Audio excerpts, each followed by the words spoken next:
Taste Man here. Let's have a little dialogue while revisiting this Bomberger's Declaration 2025 edition. We'll do second taste on that. It didn't wow me on the first taste. Have you had this? Let's get into it. You listen to blues? I was just listening to some blues, some newer blues. Just a man with his electric guitar, really letting loose, very soulful. Sound like he's probably a Caucasian dude. Who do you like when you listen to the blues?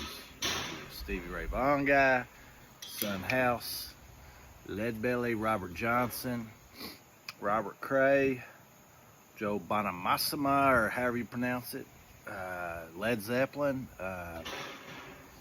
Blind Willie Johnson, Sleepy John Estes, Mississippi John Hurt, the Blind Boys of Alabama, Ben Harper, Lenny Kravitz, Rolling Stones, Wooden Wine. Who do you listen to when you listen to the blues? Let me know. Country music? You bypass the blues and go straight to country? Are you more of a honky-tonk kind of listener? Hank Williams Sr.?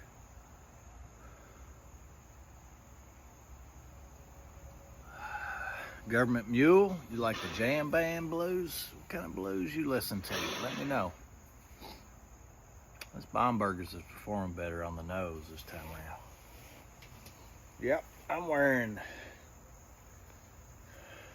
gray sweatshorts with a rattlesnake milk shirt and a battle vest and a trucker hat from Rooster Run in honor of Danny Dishwash, one of the finest colleagues I've ever had. Dishwasher named Danny Dishwash. He always wore a Rooster Run hat. I probably need to get one every color of the rainbow in honor of Danny Dishwash. Max Mattered out in Los Angeles, California. He remembers Danny Dishwash. Max got a little too bougie for me. It's alright. The only thing permanent in life is impermanence. I'm no devout Buddhist, but I do agree with the Buddha on that. Or all the Buddhists. Are there more than one Buddha? Let me know if you're Buddhist or well versed in it. Let me know. How many Buddhas are there? Just one or a bunch? I know there's Roman numerals after Dalai Lamas. Now my buddy Lagavulin Stag's wild about this bottle. It's starting off better. The bottle pop videos I made, first taste, the mosquitoes are gonna torment me during this video. I've got a little blood on my shorts down here where I got one of them. But these tiger mosquitoes, they are really adept at surviving and being vampiric. But I've not gotten dengue fever yet. Here comes some wasps or hornets, whatever they are as well. I took an entomology class. Anybody else? Anybody else on here have insect tattoos? I have two insect tattoos. One on my arm and one on one of my calves.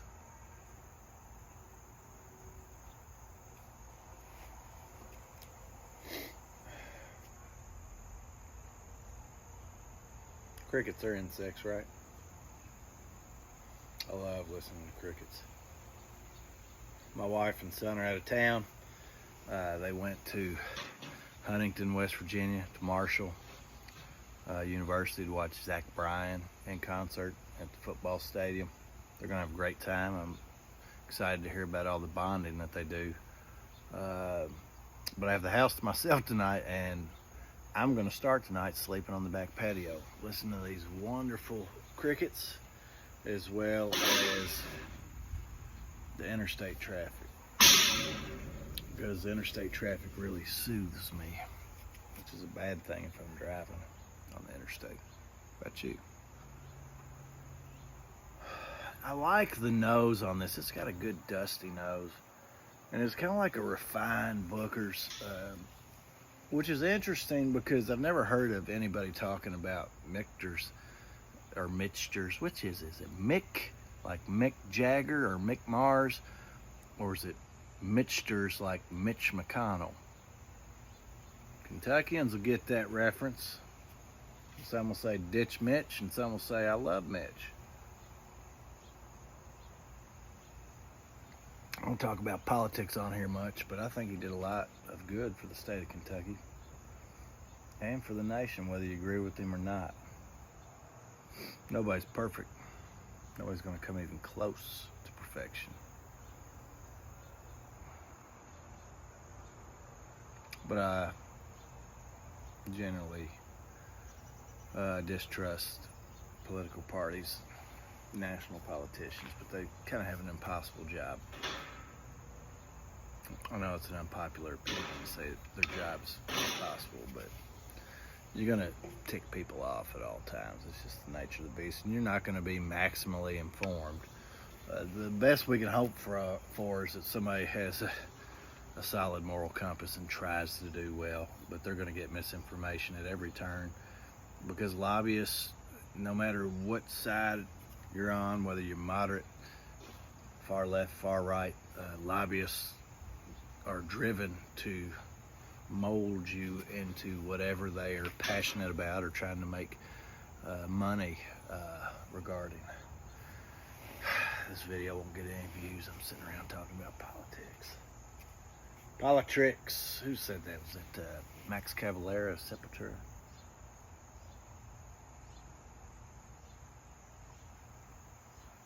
Was that on the Chaos AD album? Any Sepultura fans on here? I got, we're talking about tattoos. I have a Sepultura tattoo as well. And you're like, Taste Man here. Can you not get comfortable? No, I can't.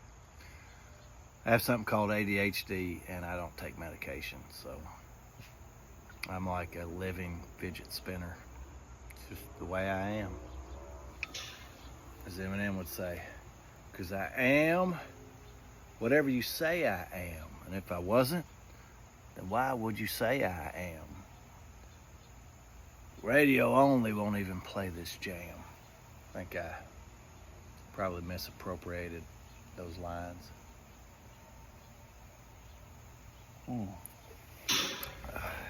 Now this tastes pretty solid tonight. It's very smooth. I'm a little grouchy about the price point. I mean, it was like a penny or two beneath a Benjamin Franklin, which is kind of my cutoff for something I've not tried. The straight Benjamin Franklin. I was reading a news article about Ben Franklin today, and I did not retain anything about that article. But I did enjoy the autobiography of Benjamin Franklin. That and the autobiography of Frederick Douglass were two of the favorite things I read in high school. Assigned reading. I mean, there was stuff I liked way more that I was reading on my own. I read a lot of Clyde Barker back then. Any Clyde Barker fans on here? Is he still right? I was really into horror films, so Clyde Barker was right up my alley back then. Even his big books like The Great and Secret Show, I thought that was great. And then second part of that was at Everville, also great. There's a lot of Conan the Barbarian books, Leonard Carpenter, Robert Jordan. I know a lot of the fantasy. Speaking of thick books, a lot of people that read fantasy novels read these gigantic, they were probably like 10,000 page series by Robert Jordan. But I read his Conan books, or some of them. I'd buy them at the Thrifty Bookworm, a used bookstore here in Lexington, Kentucky. I say I, but my grandma would get them for me. My grandmother and mom, they just supported me reading anything, which was good. I was a voracious reader, not the best student, but a voracious reader, which helped out at some point. I guess it helped give me a vocabulary for these videos that 22 people watch an average of 17 seconds of. But you know what? This is not a short. This is not a YouTube short. We are over 10 minutes right now. And we're going to let it roll. Let it ride. Let it roll, as Ryan Adams would say.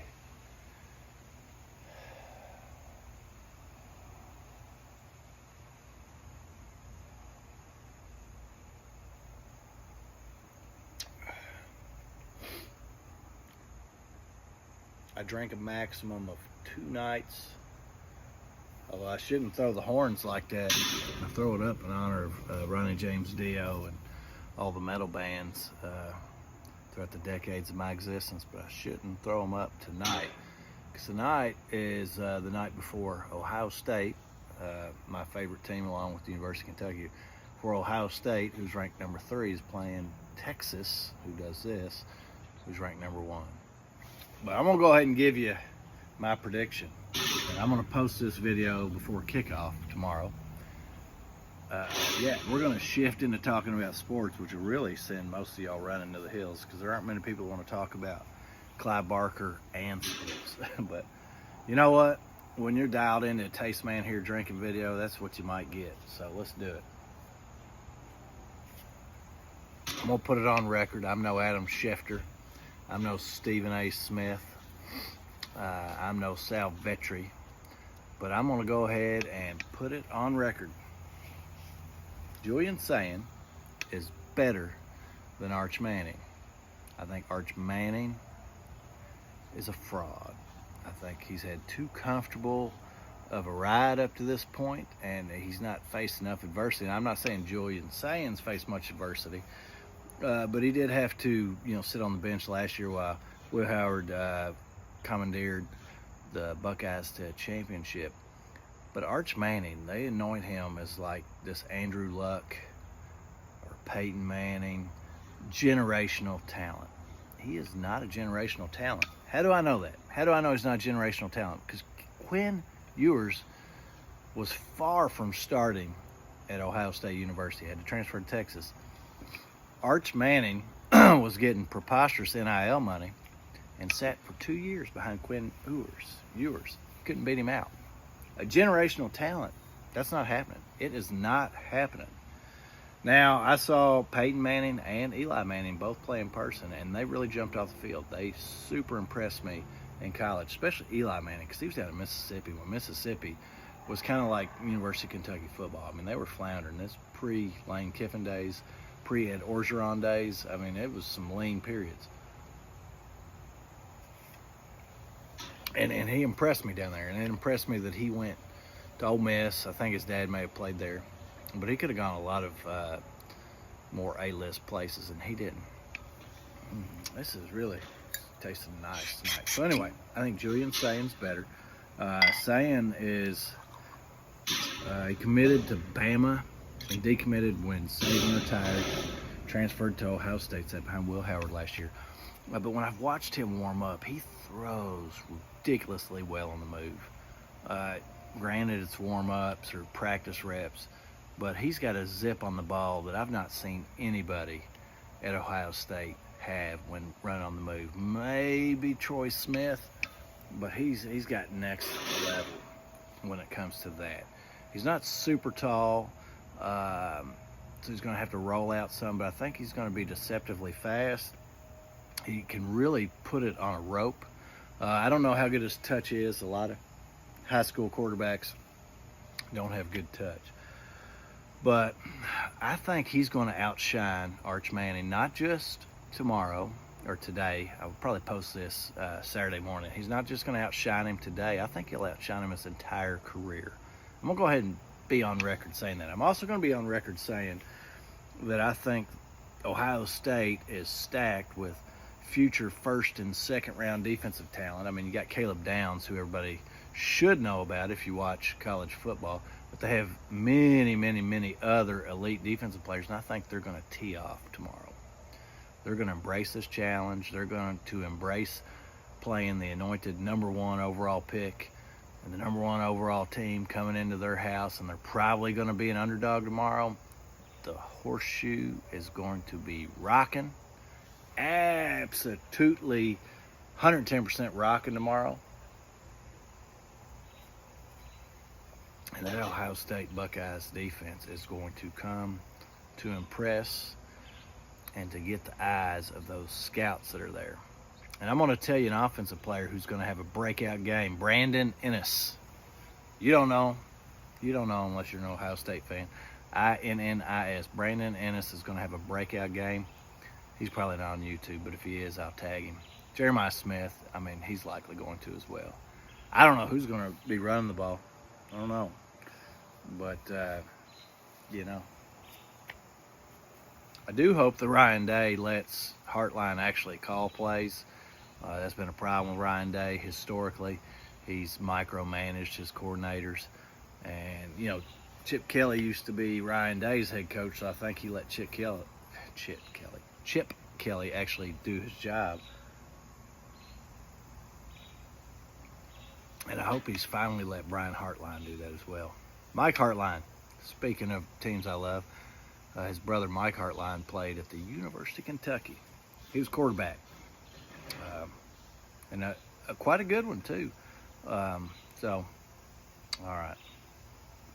This bourbon fares way better tonight. Now, it is on the mellow end. It's 108 proof. And I'm not even drinking very often. I drink no more than 2 nights a week anymore. I only drink if I'm not running the next day. And my rest days are Saturday, Monday, because my longest runs of the week are always on Sunday. So I'm having a couple of pours tonight. But this drink's really smooth, real sweet, getting caramel forward for the bourbon folks.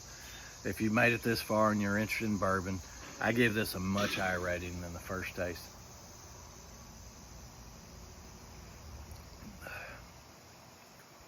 It's a very, very pleasant bourbon. It's a bourbon you could certainly share. I'm getting a good amount of Tootsie Rolls and cocoa powder, like the powdery Hershey's.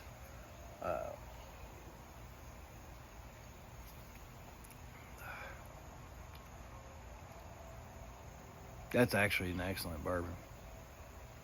It's worth the price. There's nothing to complain about.